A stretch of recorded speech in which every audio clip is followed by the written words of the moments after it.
Okay, good evening. Hold on one second.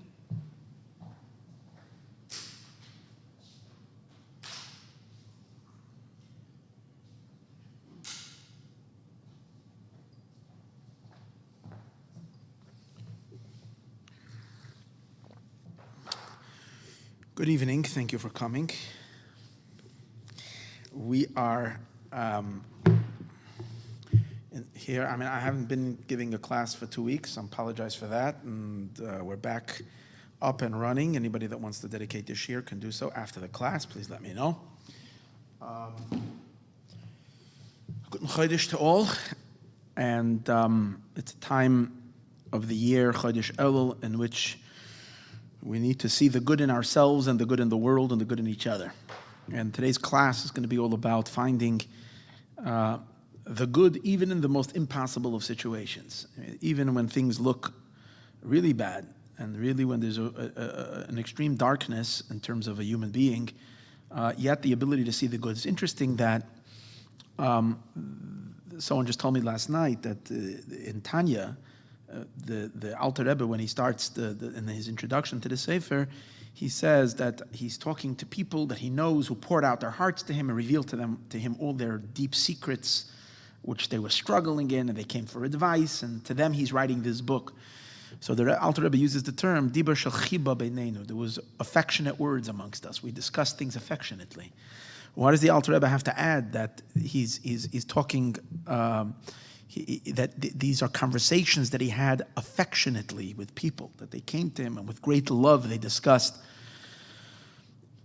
So this person told me that he heard, I don't know from who, but that tells you that if every page of Tanya, the Alter Rebbe is talking, and since those conversations went into the book, it means that every word of Tanya and every parak or every chapter, one has to sense the affection, has to sense the love. And if you're not seeing the love, you're not reading it well.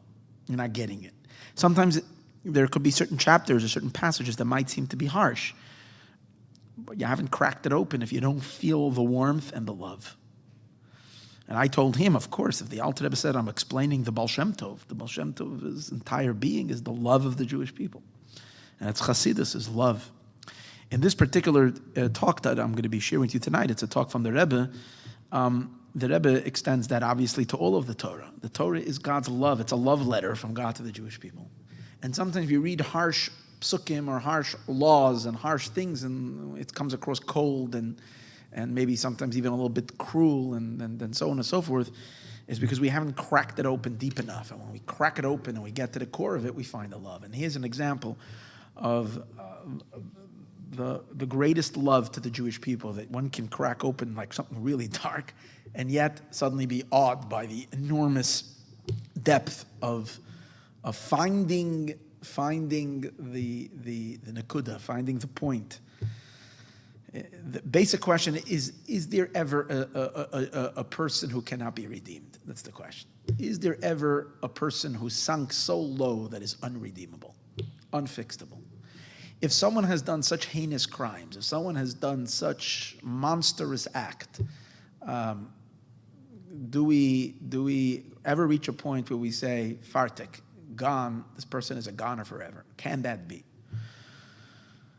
And the answer is, when it comes to the Jewish people, and as much as a Jew is concerned, all unholiness and all evil is foreign to the Jew.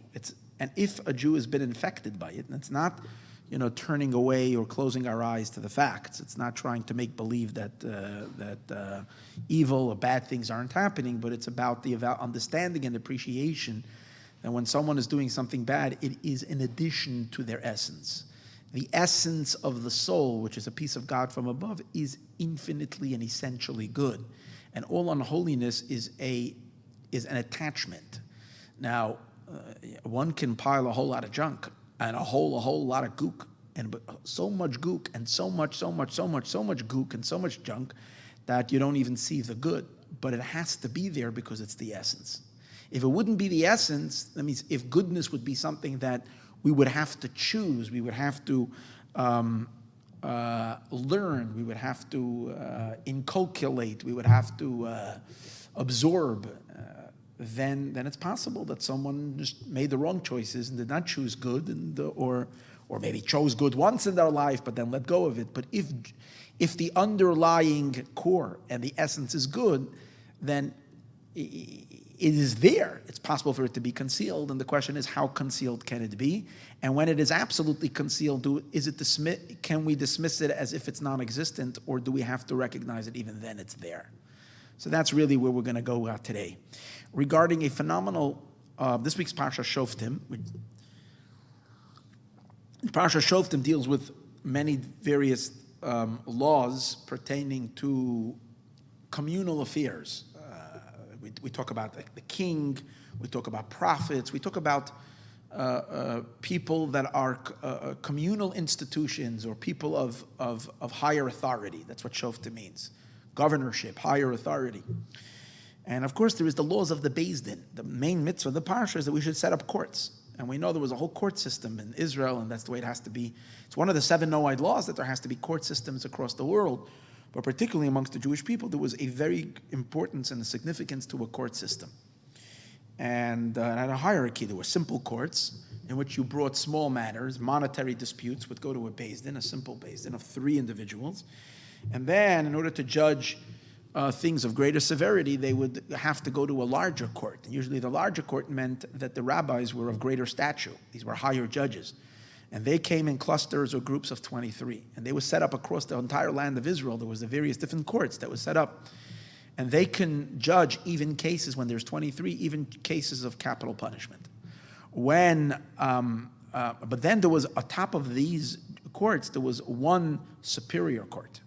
Even in the courts of 23, there was a very few levels, because there was the regular courts in across the land, and then there was another, I think, 2 of them that were at the temple in Jerusalem and at the entrance of the temple, 2 courts of 23, which means that they were on a much higher status, a much higher level of court, even though they were still numbered the same number. And that would mean that if one of the courts anywhere in the land of Israel had a dilemma, came to an impasse, or came to a situation where they felt that they were inadequate and they couldn't resolve it, they would send the case up to one of these higher courts in Jerusalem, and then this higher court would send it to an even higher court, and then eventually it would reach the Supreme Court. The Supreme Court sat all the way inside, very, very in very close proximity to the sanctuary itself. To the half the room was actually holy that you can sit there. It was in the other half of the room where the Sanhedrin would sit, and that was basically the final jurisdiction amongst the Jewish people, was the court, the high court. Now, as I mentioned, these courts had the ability to judge even the lower court, even the courts of 23 had the ability to judge cases revolving capital punishment and the like. Now, here's a very interesting halacha. The law regarding a court case is, if someone committed a serious crime, which is punishable by death, and there would be a trial, and the way it would work is, in American law, in order to convict someone, you need to have all of the jury convict. If it's a hung jury, if you don't have in a capital case, if you don't have the entire jury convicting, then you can't. Then it doesn't. It's not considered. In Torah law, it's not that way. We have the concept called achrei rabim lahatos. We follow the majority. So if, let's say, 15 judges say that the person is guilty, and then there's 23, so 15 is 8 judges who want to acquit, then the person is found guilty, and they can be given the punishment. To acquit, you actually need a lesser majority. That's the way the Torah is called Torah's Chesed. It's a Torah of kindness.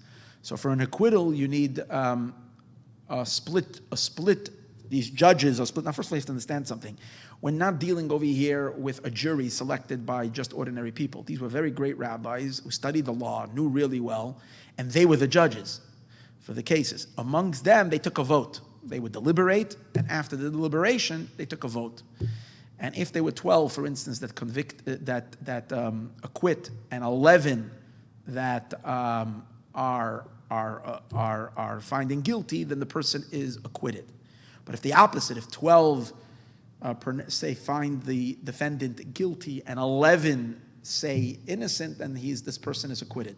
because you need to have at least a majority of 2. That's one of the laws. So again, we follow the majority. To convict, we need 2 more in the majority, and we follow the majority of 1 when it comes to acquit. Now, to an acquittal. Now, there is another interesting halach, and that is that if it would almost seem contrary to the way we see things in secular law, and that is that if you have a court where every single one of the judges hands down the verdict is unanimous, there's a unanimous vote to convict, then, now, here's the way I always understood it, and this is the way I think most people understand it, but after doing a little bit the due diligence in this today, I found out that I was always understanding it wrong, so it's interesting. And that is that it's a common understanding in Jewish law, and that's the way we hear it as children, is that everybody convicts, the guy is off the hook. Because we don't accept a unanimous vote to convict. In other words, once we have a unanimous vote to convict, that means it seems to me something's fishy here. Somebody should have found some kind of a merit. Someone should have called for an acquittal. That's why I always understood it. But as we're going to see today, that's not what it means. Again, at least according to Maimonides, at least to many, many opinions. What it means, that's true, that idea that you can't have an unanimous conviction, but that's only if the initial state of the judges. See, what happens is a case is opened up, the evidence is presented, and the deliberations begin. If immediately at the beginning of the deliberations, everybody is arguing that this guy is guilty, from the very onset, there isn't anybody that's suggesting some kind of a merit, some kind of a vindication. You don't have anybody making that suggestion. Then the law is that this person is set free.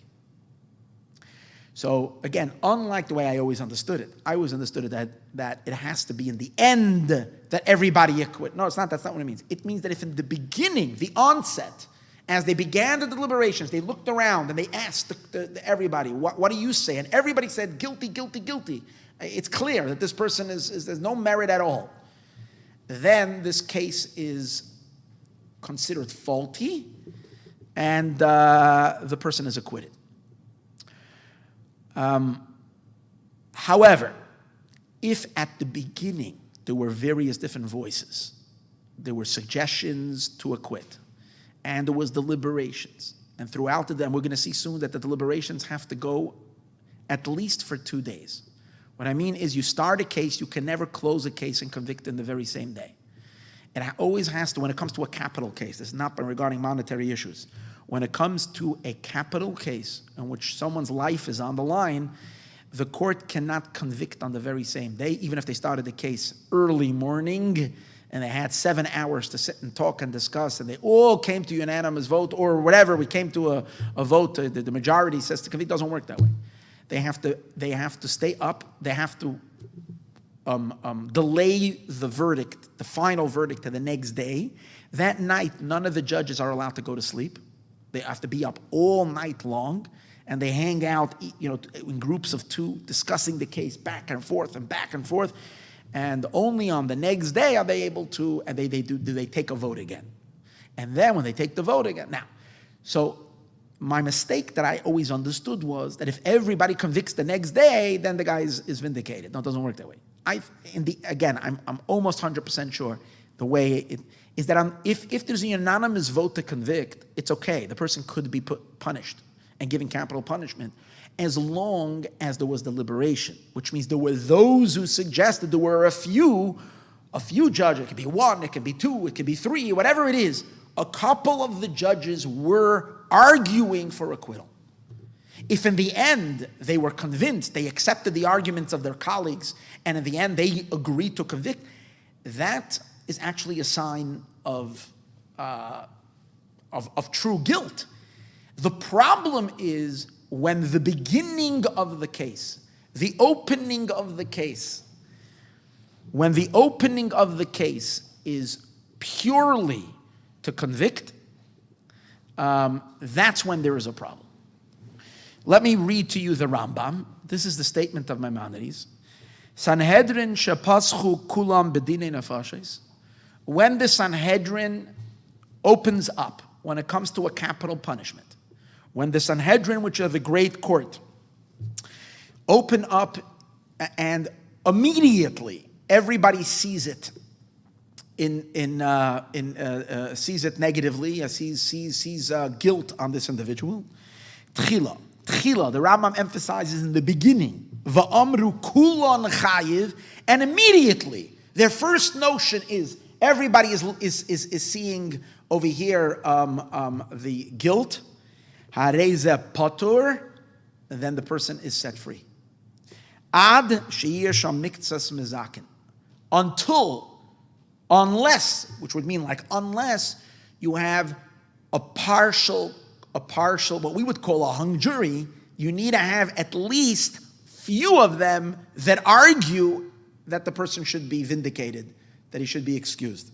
Sheyahapchu b'schusay. Yahapchu b'schusay means they should make arguments to acquit, for acquittal. And then v'yirbu hamachayvin. And then after you have those arguments, they go to vote, and the majority convicts, and only then v'achar kach yahoreg, and then the person is put to death. That's the teaching, the halacha. This is the Perek Chi. This is the 9th chapter, the first halacha in Rambam. Now, where is the Rambam source for this? The source of the Rambam is a passage in the Gemara, Tractate Sanhedrin, Daf Yud Zayin. So the Talmud in Sanhedrin brings this idea. Rambam the Rambam is changing the words a little bit, and as we're going to see, when you really look carefully at the nuances of Maimonides, of the Rambam, it seems like minor little differences, but Torah you can't learn as minor little differences. Every little minor little change is indicative of sometimes a very, very, very big, of a complete different approach. So let's see what the Talmud says, how the Gemara says. We'll analyze the Gemara versus the Rambam, and then we'll see, then we'll uncover the amazing godliness of what's going on over here. Okay, so the Talmud says like this, Omer of Kahana, Sanhedrin. Let me read the Gemara. This is on Daf Yud Zayin, page 17, on the first side of the page in Sanhedrin, all the way on the bottom. Omer of Kahana says, Sanhedrin sharo kulan l'choiva, a Sanhedrin that all of them saw to convict. Poitrin oisai. Again, if in the initial, again, and so this is consistent with the Rambam. Rambam says, Shepaschu kulam, that they all opened. Again, the main thing is we're looking at the onset, the beginning of the trial. If the first leaning of all the judges is to convict, and that's how you can see it in the words of the Gemara, Sanhedrin shera'u kulam, that all of them see, l'chayva, to convict, poitren oisai, the person is liberated, he is vindicated, he is freed. My tama, he's exempt. What's the reason? So the Gemara gives an interesting reason. Kivan the Gemara, since we learned there is a halacha. Kivan the Gemara, since we learned a halacha. What's the halacha? Halon is din. There is a law, as I mentioned earlier, that you can't open and close a case in the same day. You must. A verdict must always wait till the next day. Again, only in capital cases. Halonas din, that you have to lodge, you have to leave it overnight. And the reason for that is lemebed le zuchusa, in order to find merit. You have to be able to find merit. Vahani, and these sulei chazalei, and these people, they can't see for him any more merit. Basically, the way the Mefarshim explained this to me is as follows. There is a halacha that says you can't convict the same day. You have to leave overnight. What's the point of leaving it overnight? So they can deliberate. What's the point of the deliberation? So you should perhaps be able to find some kind of a virtue.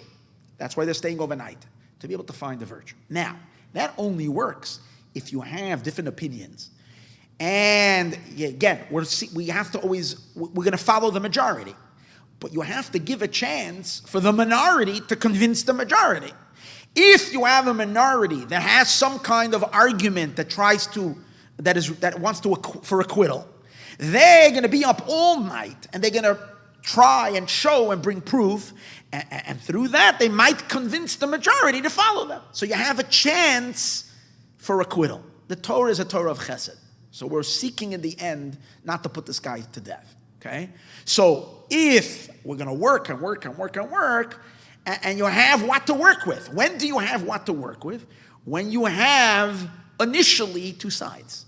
But if you opened up the case and you have an immediately unanimous vote to convict, so what are you going to be up there all? There's no point waiting all night. There's no one to argue. So so that means that leaving it overnight is not an option here, because it's not carrying out what being overnight is all about. There should be all night deliberations, but there's nothing to deliberate over here. So therefore, and since you can't deliberate all night, and that's part of the checklist. That's part of the qualifications in order to be able to convict a criminal. It requires an overnight deliberation. And over here, technically you don't have an overnight deliberation. Fartik. So the Gemara says it's the case dismissed. Case dismissed. That's it. So in a sense, in this case, it would kind of work out that the gravity is a major thing. The gravity, or what's the word? No, the gravity, I think is the word, right? The seriousness. Gravity or gravity? Gravity? Yeah, okay. No, it's gravity.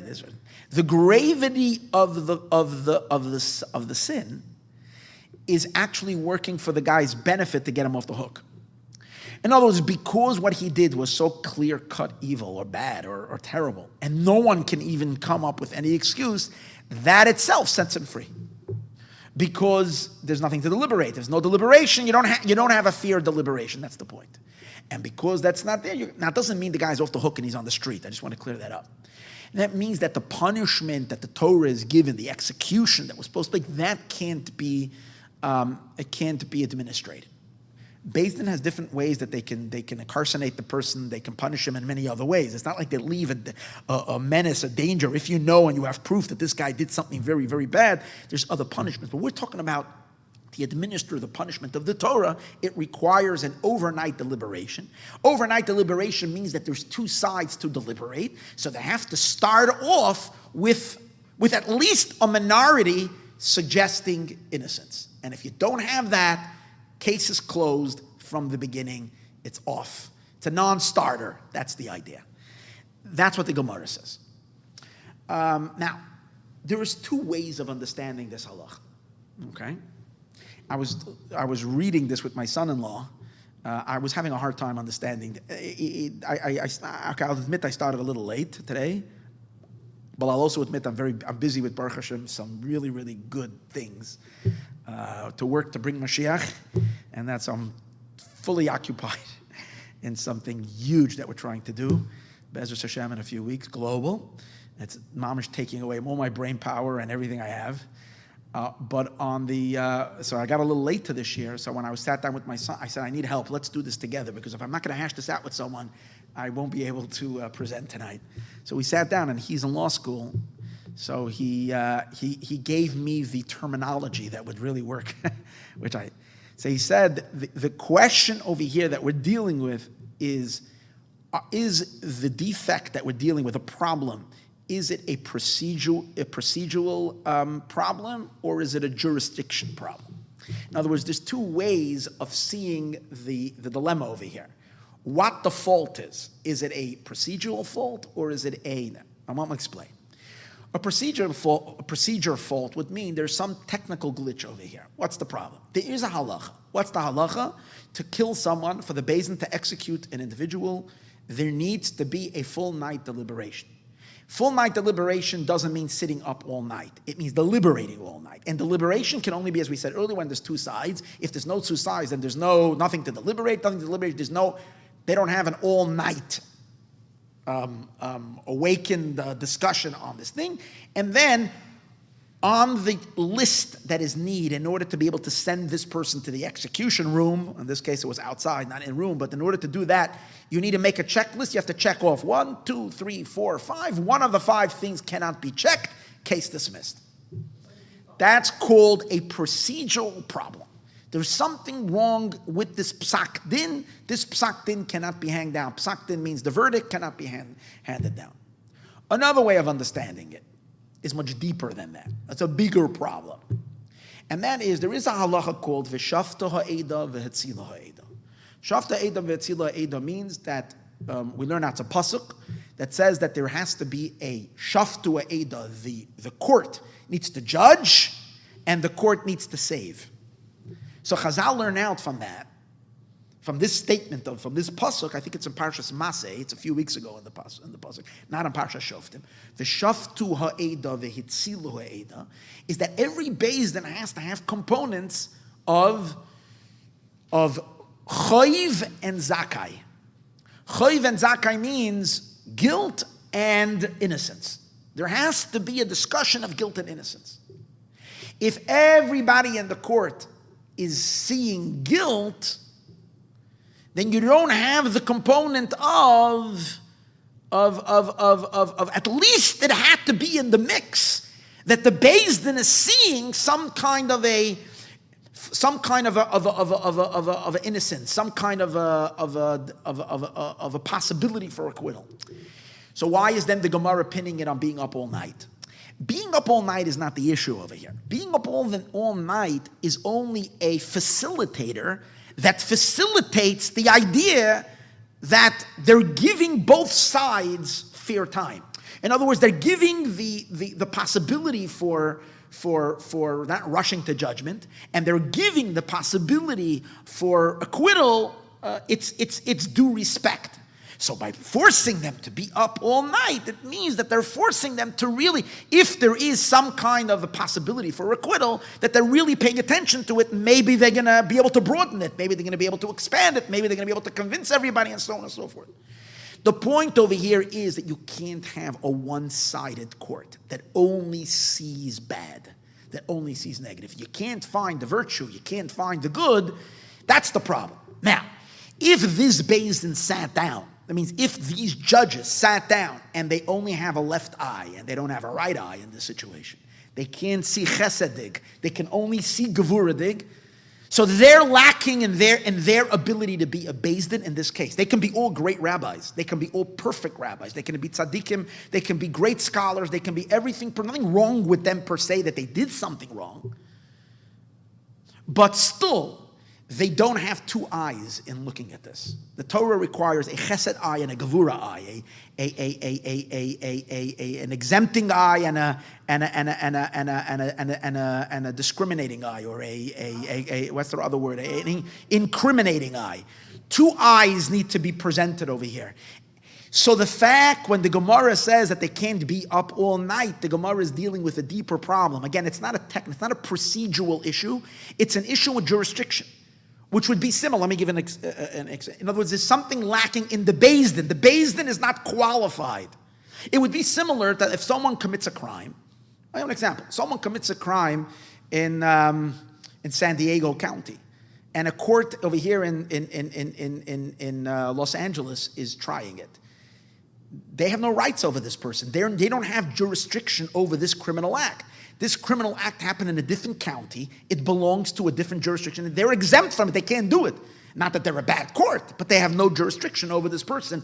If this is a case coming from Arizona, California judges don't have, unless it's a federal crime, so the federal judges can take care of it, a federal court. The question is, who's under your, who do you have authority over? So for instance, there is a halacha, another halacha, according to Rabbi Akiva, not everybody agrees to it. If judges witnessed the crime, I'll give another example. If judges themselves witnessed a crime, again, the judges, they themselves saw the criminal act, they can't act as a judge. A witness cannot be a judge. Now you'll say, hold it, they would be the most qualified because they don't need to hear, they don't have to collect evidence. They don't have to hear from witnesses. They saw it with their own eyes. And if the guy is a qualified judge and he knows the law, why can't he be serving as a judge? And the answer is, as we said earlier, to qualify as a judge, you need to have a right eye and a left eye. And these people, when you saw the crime, when you saw the blood being spilled, someone murdering someone else, God forbid, a person watched it with their own eyes, they cannot see any kind of merit and any kind of indication, they're disqualified as a judge. So similar to that would be the case. So there's, again, two ways of looking at this. This is a technical issue, or this is a broader issue, a bigger problem. It's possible, the Rebbe wants to argue, that it's possible that there would be a halachic difference between the two. Again, possible, we're not saying this is an absolute, a possible that there would be a practical difference between the two. And that is, what happens if initially everybody sees guilt? Everybody sees guilt and the case is dismissed, but then a while later, let's not say the same day, let's say a while later, the case is brought back again and they sit down a second time. His argument would be if it's a procedural, if there's something wrong with their psak din, that the psak, meaning the verdict, is faulty. So the disqualification was the disqualification of the verdict, not of the judges.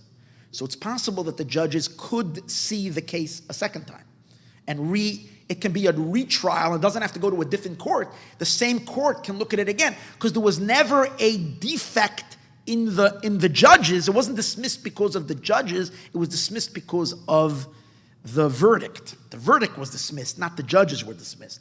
If, however, we're going to say the problem is that they saw the case wrong, the very fact that they all saw guilty makes them disqualified as judges in jurisdiction. There is a problem in their jurisdiction over the case. So it's likely to say that they can't see it, they can't hear this case again because they were disqualified. It's something in them. In Rambam, this is what the Talmud, this is what the Gemara says. I'm not going to go into the proof. There is leaning to say from the words of the Gemara, there's some elements of the Gemara that seem to imply that it's a procedural issue, and there are other elements of this passage of the Talmud that is implying that it's a jurisdiction type of an issue. Rambam seems, when you're looking carefully in Rambam, it seems that the Rambam is negating both these ideas. That in other words, neither is it a defect or is a fault in the psak, in the verdict, or in the judges. Okay, let's see why. From this that the Rambam says,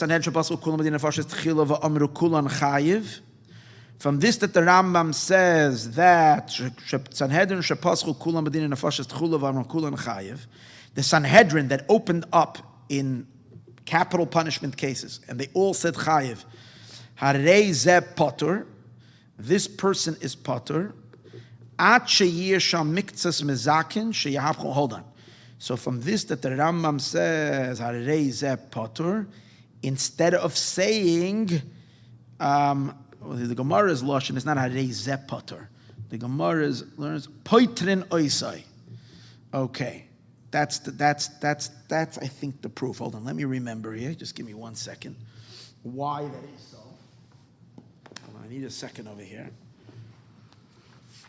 Why is it so? Where do you have them? Because this is important. This is all leading up to something very, very, very exciting, but I need to get to that. Just give me 1 second.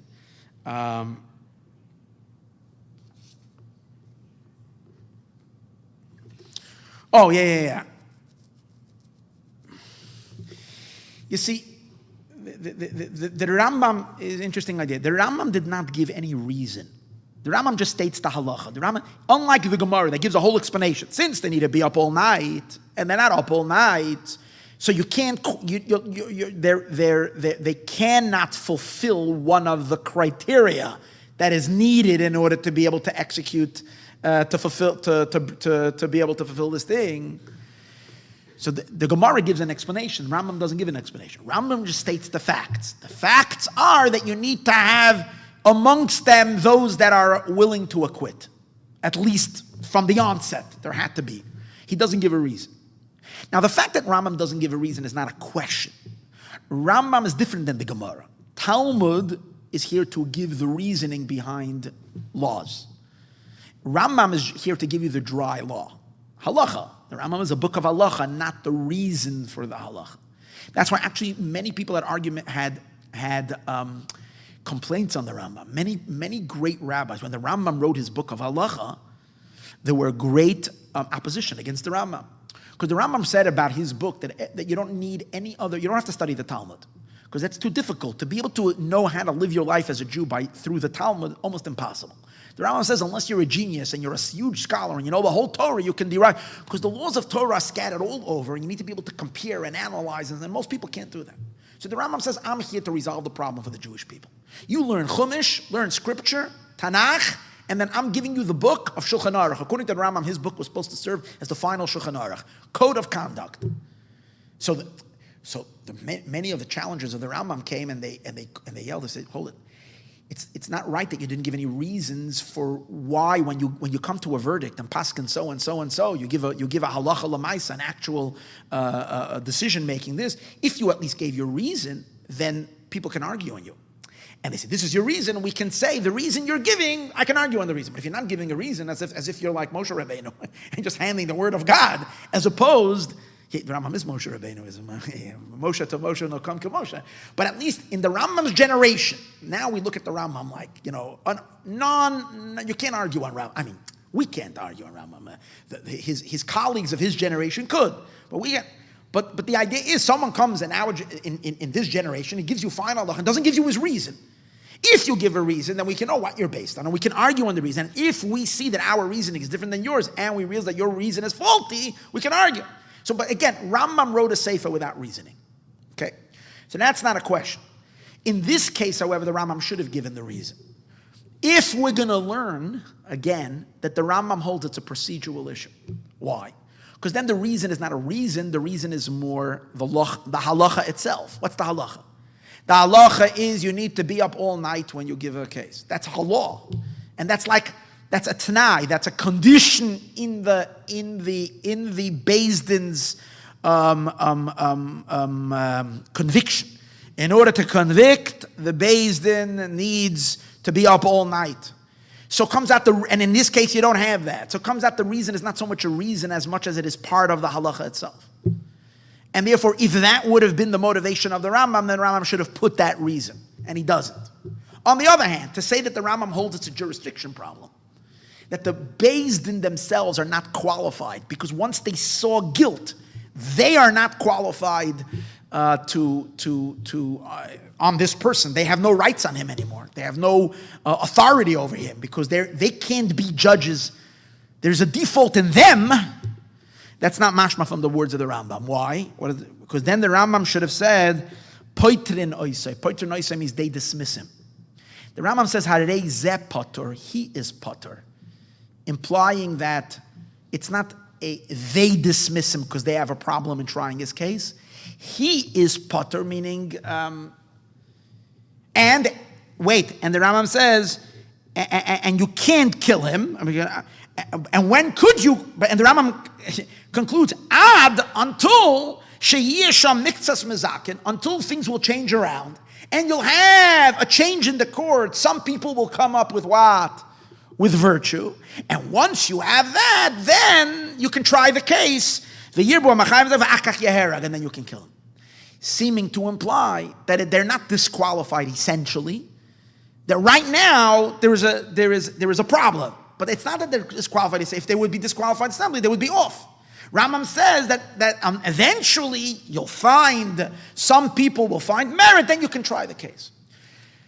So it implies for Maimonides on both ends that Rambam is not seeing it as a procedural issue. He's also not seeing it as a jurisdictional issue, a disqualification of the judges. So what could possibly be? And hear the brilliance over here. This is on a different level.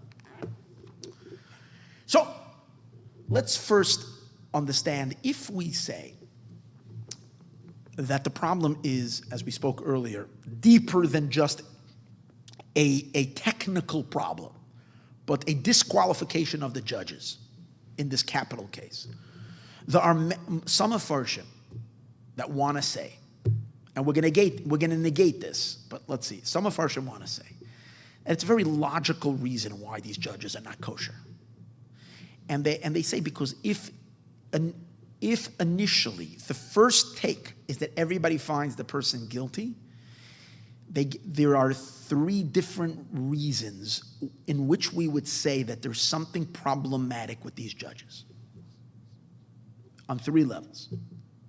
Level number one obviously could be that there's a bias. And no one even suggests something. They're out to get him. They don't like this guy. This guy was a troublemaker already, and he's from when he was a little kid, he was making everybody's lives miserable. They finally got him, So it could be they're not really judging based on the case. There is ulterior motives over here why this guy is disliked and why they want him. So in other words, it creates enough as a suspicion that it's not a pure case. It's not being judged based on the merits of the case. It could be there is a bias over here against this guy. Okay? That's possibility number one. Possibility number two is it could be that these judges are simply not qualified judges. Because had they know the halacha, Torah has so many loopholes, and Torah has so many, there is so much criteria that you need in order to be able to really convict, especially when it comes to a capital case. It's very hard. If no one can come up with any exemption for this guy, these guys probably don't know how to learn. If they would know how to learn, you'd be able to, you can dray it around until you'll find something. It doesn't mean that the something is gonna sway the case, but at least someone should be saying something. If they're not, it must be that these guys are just ignorant people. They're just not qualified to be judges. I'm not ignorant, but they're lacking in their grasp of the law. Okay? Who was it, the great rabbi who said, on every single thing I can give 49 reasons to say it's tahar and 49 reasons to say that it's... That's how it is with Jews are always. One guy says one, there's always opposite opinions. And the fact that no one is coming up with an acquittal over here, something is wrong. Or it's possible to say that they probably... Or you can say that it's not a problem in their bias, in their judgment, it's not a problem in their lack of knowledge, but it could just be that they were lazy and tired and they didn't give it the due diligence that it's needed. So these would be three reasons why to disqualify them as judges. The Rebbe says that I have a problem, and the Mepharshim will learn this way. In the Gemara, again, they're not analyzing Rambam, but that's their reasoning for this halacha. The Rebbe's problem with this is very simple. The Rebbe says that who are we talking about? From the Gemara, it seems to imply, from the Rambam at least in the Rambam.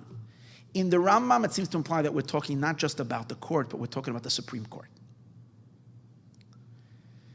Rambam is referring to, first of all, there were some girsais in the Rambam, some actual versions of Rambam where it mentions Sanhedrin Gedolah, the great Sanhedrin. And even without that, it implies that that's the case. Because you know what's happening over here? We say the guy is dismissed. Patronize him.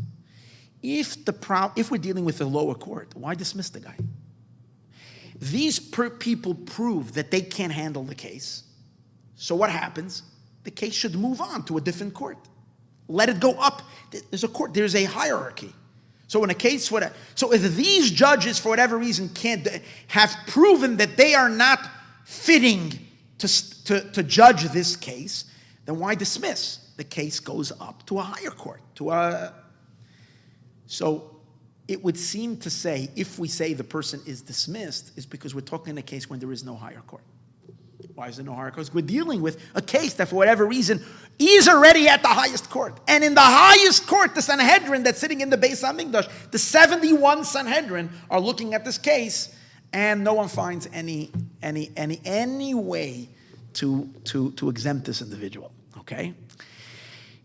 So the Rebbe argues and says, on this it's very hard to say that there is some kind of a lack of judgment. They don't know the halacha. We're talking about, this is the cream of the crop of the Jewish people. Even the lower Sanhedrin, the Rambam says, we only put people in Sanhedrin who are super duper scholars. These guys are going to be super mega scholars. These are not regular people. That's even in the lower Sanhedrin. Who makes it up into the highest Sanhedrin? Only the greatest geniuses and those who master the Torah on the highest level.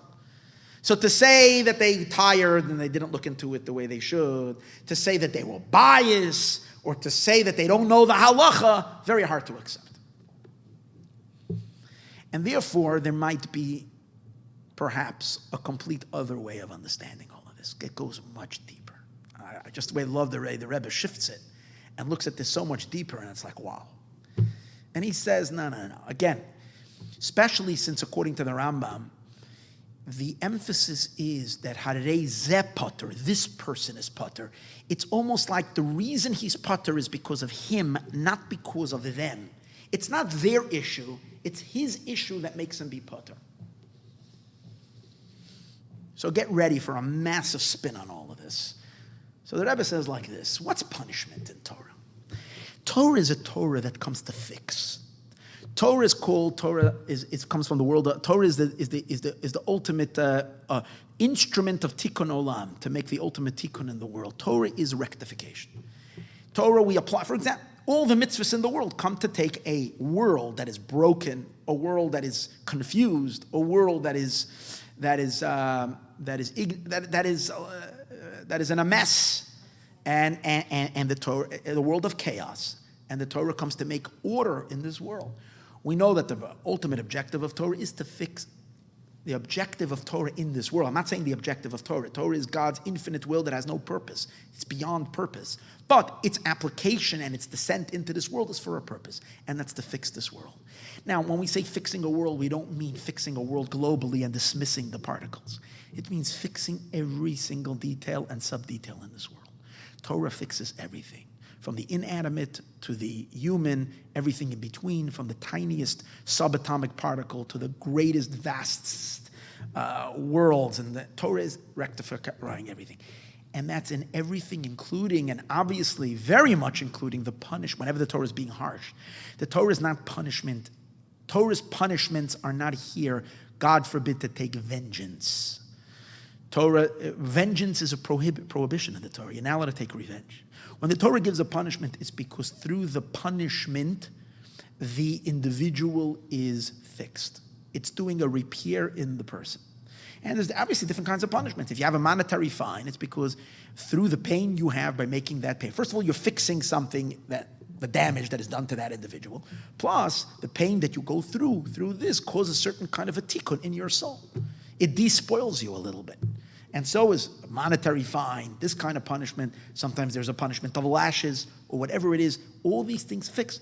Meaning, and that's why the Rebbe actually points out, very interesting, and I think some letters, the Rebbe points that in the Torah there's no punishment of prison.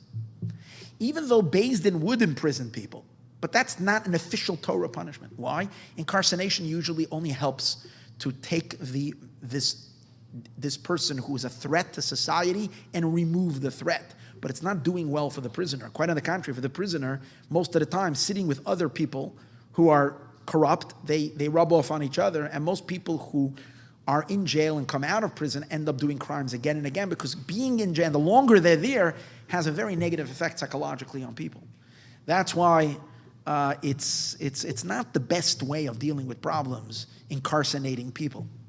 Because again, when you're incarcerating people, the court system is not concerned with the well-being of the criminal. They are concerned with the guy, to warn others. There shouldn't be other offenders. And it's good for the general. It's not necessarily good for this individual when they're giving a punishment. Torah's punishments are not that way. For example, when it comes to lashes, the Torah says that once they gave the guy, administered the lashes, the person is then considered a tzaddik. You're not allowed to consider him anymore a wicked person. Once they got their punishment, v'nikla achicha la'einecha, he's back your brother again. Before that, he was considered a rasha, a wicked person. Once he's done his thing, he's a tikkun. Now he's a corrected human being. He's a holy Jew. You're not allowed to tease him about his past. It's a fixing. It's a correction. And even death, when the Torah prescribes execution of a person, means that this person, in their current physical incarnation, they can't fix. There's no repair that could be done. If the Torah is recommending death, means that this person's diseased soul, that this person's corruption, that this person's damage that they've wreaked on their own being is not fixable in this body anymore. That's it. But it doesn't mean, okay, take him out of the body. No, the death itself, the pain of the death, the experience of the death, the trauma of it, that itself is a tikkun on the neshama. That's why the Rambam says that all the people who get capital punishment go to Olam Haba, providing they also do tshuva. They're supposed to repent when they die, but when they do tshuva, then they go to Olam Haba, they go to the world to come.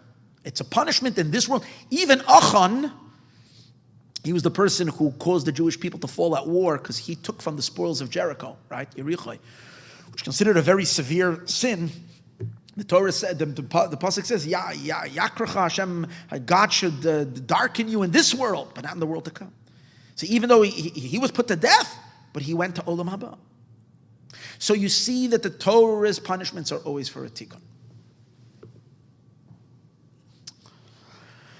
But then there are situations where a person's sins and someone's misdoings are so bad that even death and putting them to death cannot bring a rectification for their soul. Obviously, it doesn't mean they're not rectifiable, but it needs some other type of a purification and some other kind of tikkun that can only be done by Hashem and through the afterlife and whatever this person is going to go through. Let's not think about it because it's not too comfortable to think about, but it's pretty difficult and harsh. And death itself cannot be a kapara. In cases like that, here's what the Rebbe is saying. In cases like that, there is absolutely no reason for the Beis Din to kill, to execute. A person who, so basically what we are really saying is that it's a privilege in a sense. Rahman al-Islam, no one should need this privilege. But being punished by the Beis Din is actually considered a good thing for the person. If they're exempt in case, like in this particular case, it's because it's an indication that the repair of death it's not a strong enough treatment. And if it's not a treatment that's going to work, why bother someone? It's like, God forbid, someone is sick with, God forbid, a terrible disease. And there's a certain treatment. And the treatment it's very painful. But when will you give that treatment? If there are chances that the treatment will help. If the chances are that the treatment won't help, why put the person through a miserable treatment for no purpose at all if the treatment won't even help anything? Obviously, it's a simple medical decision which people take every day. There are certain times when people say, we'll give up and let's not do the treatment, let the person die peacefully, because the treatment is it's very, very, obviously that's what you need a doctor, you have to make a decision if it's worth it, but at least there's a chance. If there's zero chance of administering a treatment, why administer a treatment when it's not going to help anything, right? Same as with this Misas Beis Din, capital punishment, according to the Torah, is always a treatment for the healing of the person. But obviously, it's a very nasty treatment. It's a very horrible treatment. And it's only going to be administered if it can bring the positive results for this individual. If it cannot bring the positive results for this individual, there is absolutely no use in giving the person the treatment. For example, the Rebbe gives an example. There is a halacha. Let me give an example. The Torah says that one of the evils or one of the sins punishable by death. By the way, if you're listening to this class, it doesn't sound like all my other classes because we're talking about punishment and negative and all this. All this is just going to a place where at the last minute, everything is going to spin around totally upside down from everything that we're saying. So bear with me. Don't hang up now, okay? Because then all you heard me speak is some musar digga talk. So I don't want anybody to wait to the end, okay? Bear with me just another 5 minutes, okay? We're getting there. So here's the idea. There is one of the sins that a person is punished with death is if a person takes their children and they give it to the molech. Molech was a certain type of avodah zarah, a certain type of a form of idolatry. So the halacha is if you give a parent gives their child over to the molech, that's a very severe crime and they're put to death. But we learn out from a pasuk that's only if a person gives one of his children to the molech or two. But if a person gave all of his children to the molech, they're not punished. Now, go explain that. What's the rationale behind it? If they gave all the children, this is the person didn't leave over even one redeemed child, one healthy child.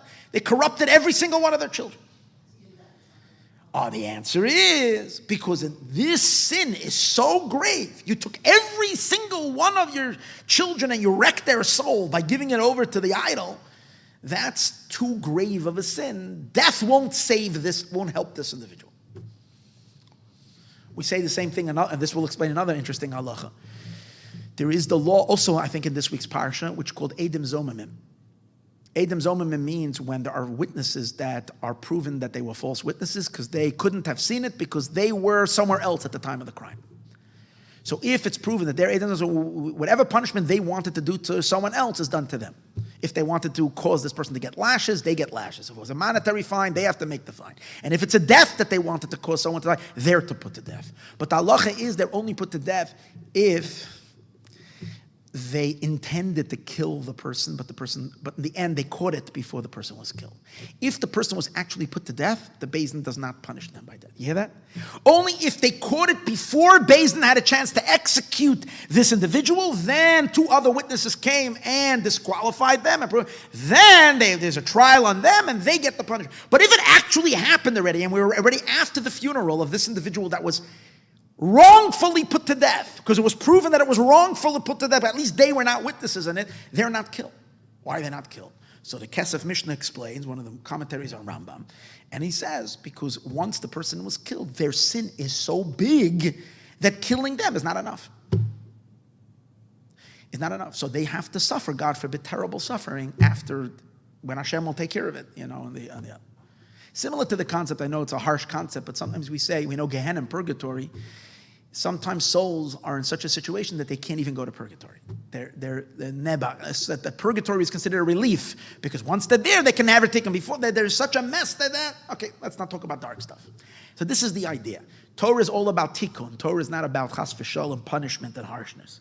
If the tikkun can't happen, then the tikkun can't happen. So here we have a case. So now let's take a look at this individual. You have a guy who's sitting in front of the big Sanhedrin that we spoke about before. These are Sanhedrin who are meant to have bright eyes and to be able to see the good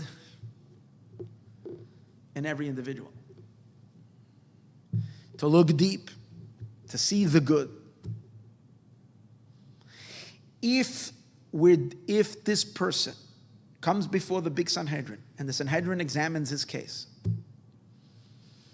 and no one has, the person is such a monster. This is the says. The person is such a monster that no one can say anything good about him. Obviously, this is a very, very dark situation. An extremely dark situation. In a case like that, what does the Rambam say? Harei zeh potter. This person is potter. He's potter. It's not a problem in the Beis Din. It's not that the Beis Din is not looking well. They're looking al pi Torah. The dayan can only see what their eyes see. If the Beis Din can't see a schus in this individual, can't see a merit in this person, must be that his crimes or whatever he's done is so terrible that they can't fix him. That they can't want. That they can't. So there's no use to put him to death. That's why he's exempt. He's exempt because he or she are in a state where they're not, okay. But the Rebbe says, hold it. And here's where he turns it all around. But he says, hold it. If this is the case, what does the Rambam say? Harei zeh potter. He is potter. Again, blaming it on him, but in a way where, as we said earlier, the words are just, we can't execute the actual verdict.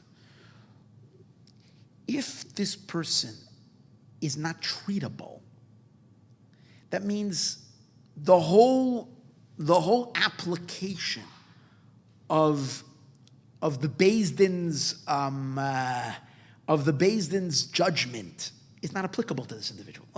When he walks into court, he's not court material. Because what's the court? The court is really, according to Torah, the court is another form of rehabilitation.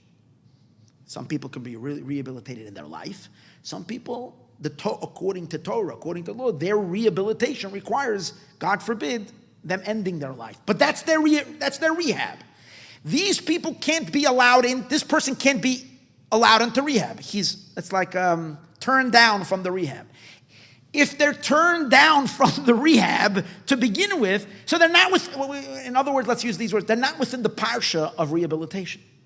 If that's the case, it's not harei zeh potter, that they can't technically administer the punishment. They're not material, so it's poitin oisoi. The person in general is not shaykh to the punishment, is not treatable. That's the point. The entire person is not treatable. If that's the case, it's more than just this particular verdict can't be applied. The whole thing is the person is exempt from the entire. Not exempt because he's above it. He or she is exempt because he or she are below it. But still they're exempt from the whole thing. From the lashon of the Rambam, which is Arezeh Potters, implies that only this particular punishment they can't get. So therefore the Rebbe goes, based on this tiny little diuk, and he suddenly says, hold on. Let's not write off Jews over here and say that those are not redeemable. That's not true. That's not true. Is there ever, that's what I began the class with, is there ever a Jew that is unredeemable? So here let's go back to what I said at the beginning. Essentially, the soul is holy, the soul is godly. It is not possible that there is someone who has no good. There is not possible that there is someone that is essentially evil that doesn't exist amongst a Jewish man or a woman. Yid is a piece of God. God is good. And that peace is good. Any type of negativity is that the goodness of the soul, the beauty of the soul, the goodness of the soul became concealed and covered. Got covered. The Rambam actually has a psak halacha. The Rambam has a law regarding actually giving a divorce, where a husband is reluctant to give a divorce and the Torah wants the divorce to happen. So the halacha, the law is that it has to be willfully. We know the law. The law is that a man has to, if a man is going to give a divorce, it has to be with the consent of the husband. But what happens if the Beis Din sees a situation where, according to the Torah, it's unfair for this woman, the man must give the get, he's not cooperating, and so on and so forth, and they can't coerce a get, because a get is not. So the answer is you coerce him, but it has to be given willfully. So Rambam says, the Gemara says a strange thing. The Gemara says that you beat the guy until he says he wants. You gotta have a willful. So you beat him until he says he wants, and once he says he wants, now he wanted. So he was given willfully. So when you look at that top passage, the reasoning of that is so faulty. What are you playing around over here? Obviously, the guy doesn't want to give this because he's been yelling. You beat him now. He's in pain. He can't stand that. They're beating him with a club. And they're breaking his bones. He's in agonizing pain. So he says he wants. He doesn't want. So the Rambam comes and gives the first, 1,000 years ago, the Rambam already starts speaking about the subconscious. It's amazing. 800 years ago, before anybody even dreamt of such a possibility, the Rambam says, you don't understand, the Jew loves God, the Jew wants to do everything godly, everything the Torah says. Every Jew in the subconscious is holy. There's a problem. There's an outside block that's covering his true will. The will of every person essentially is to do what God wants. There is a cover-up, there's a concealment. So the Rambam says the beating is not, he's not saying he wants because you're beating him. He wants so badly to do what the Beis Din is telling him because he wants to do what God wants. And the Beis Din is following Torah. And according to Torah, he's supposed to give a divorce. He really wants, but he himself is trapped in his own mind, in his own Yetzer Hara. His Yetzer Hara is blocking him from himself. So who are you beating? According to the Rambam, you're beating the Yetzer Hara. Once you beat the Yetzer Hara, you knock him out of the way. You allow for this person to communicate his or her true will. And once they're conveying their true will, they're doing what? So basically Rambam is saying that the desire to actually follow the court is his or her true desire. Even though to us it looks like it was compelled and it was coerced. It's not coerced. That Rambam is telling you an essential idea. It sounds like a Hasidic Torah coming from the Rambam 800 years ago. This idea that there's no such a thing as an evil Jew. There is a Jew who's acting evil. There's a Jew who's covered in evil, but there's no evil Jew. At the core, there is always good. If that's the case, it's impossible, the Rebbe says, it's impossible that there's no virtue on a Jew. It's impossible that someone created such a heinous crime that there's nobody that can find any good. Why? Because every Jew is essentially good. The difference between good Jews and what we call bad Jews, between good people and bad people, what would be the difference? The difference is how much is it expressed in the revealed human being. Good people, their essential goodness is fully revealed. People that are not, and then there are the regular people like us, who at times some of our good is revealed, and sometimes not such good as, sometimes the selfishness covers on the goodness, and so on and so forth. So we're a mixture at times, and that's all the human beings. And then there are people whose goodness it's not easy to detect it, but you need to have special eyes of special people who can find the good even in people which other people dismiss. They can have subtle eyes. The Beis Din is like the master of the master. The Beis Din can find good. That's why they're the Beis Din. They're trained. That's the idea that a Beis Din has to be nevonim. Nevonim means mevin davar mitoch davar.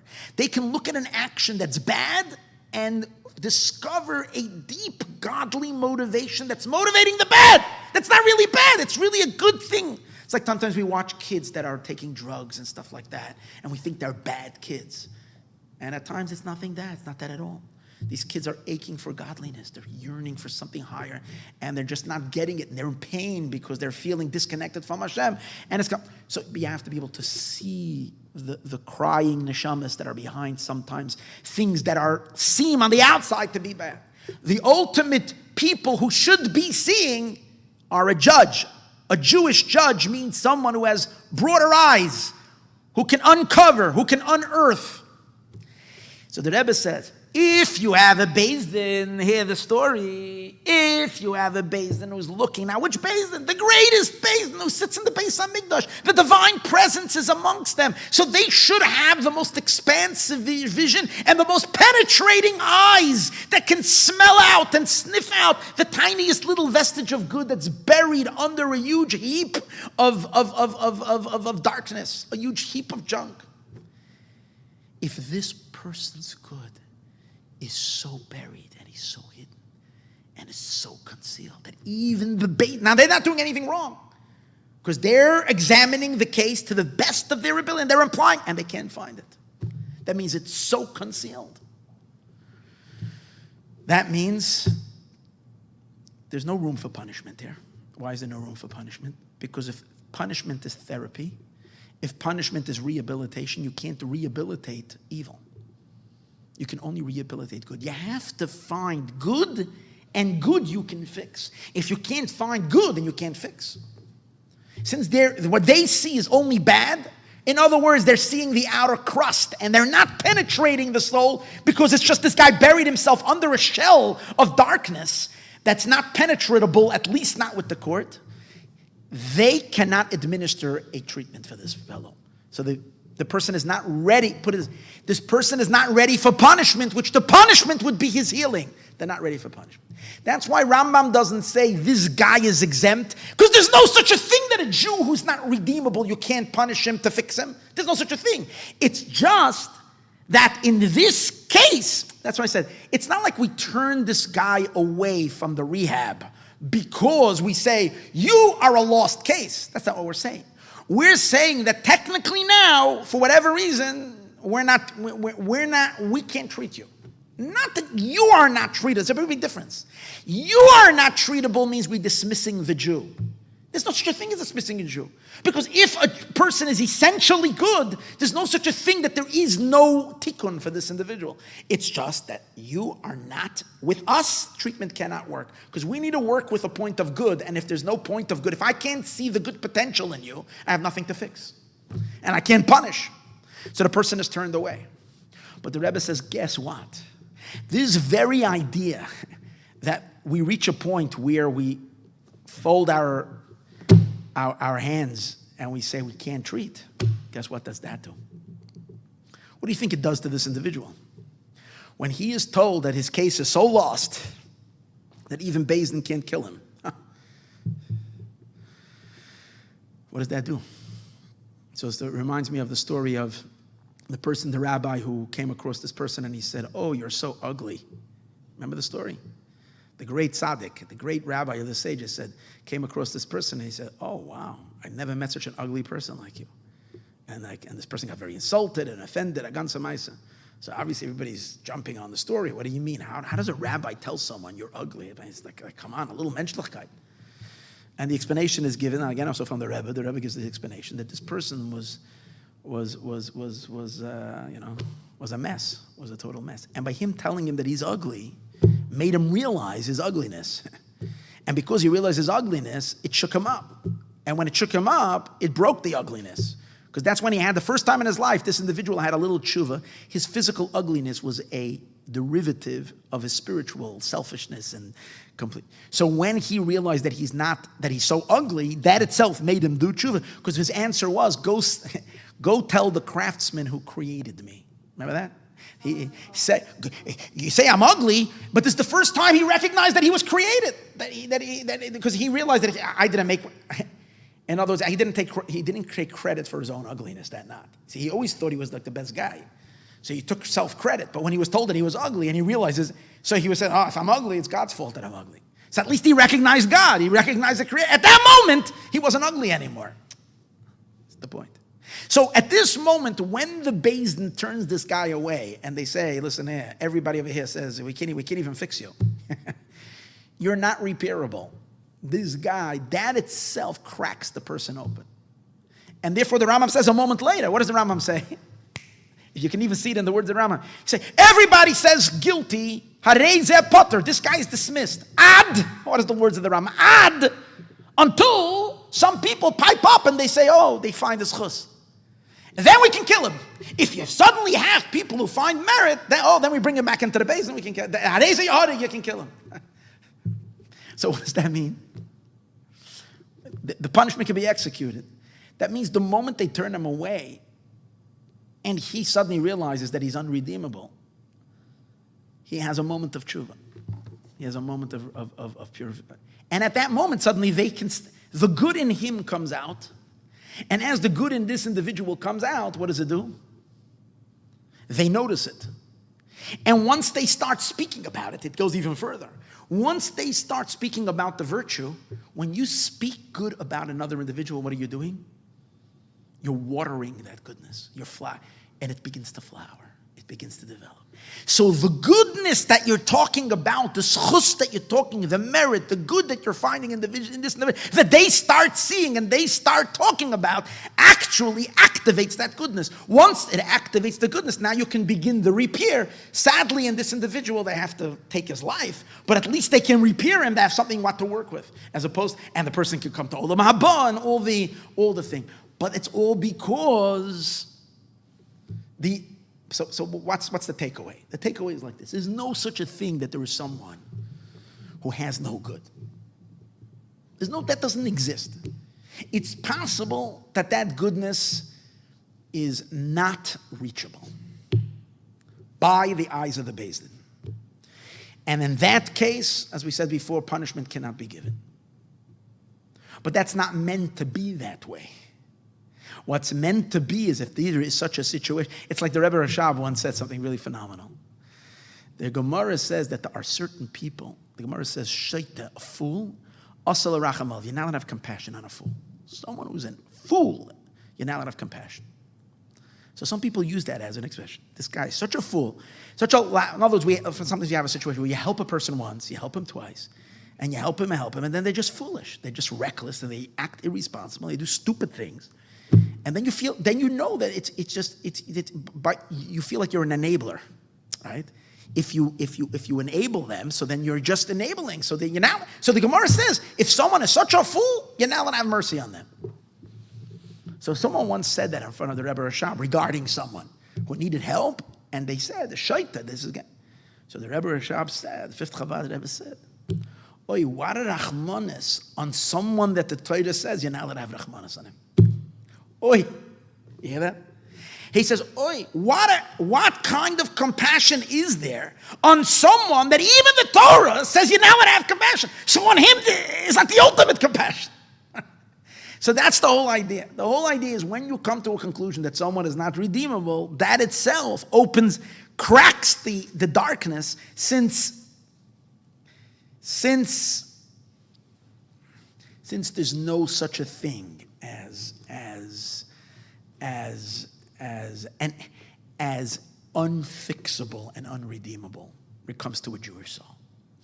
Every Jew has hope. So now, if this is true, the Rebbe's conclusion and takeaway from all of this, that if this is true regarding a person who did the worst sins, the most heinous crimes, that the big basin can't find the merit, even on him we say that essentially there is merit. It's just that they can't, harei zeh potter, that he is potter, not because he's outside of redemption.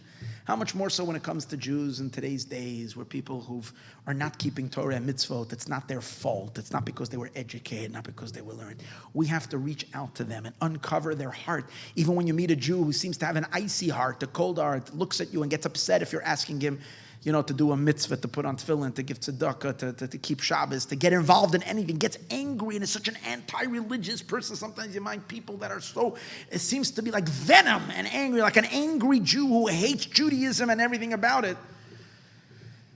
Never accept that. It's just not true. It's not who they are. We don't give up. Especially during the month of Elul when the king is in the field. And people are far more,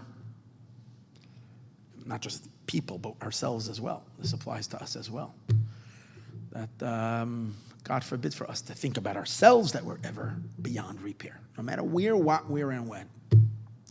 And even if we find, according to the Torah, that the Torah says you're not repairable, that itself is meant for what purpose? To break you so that the truer.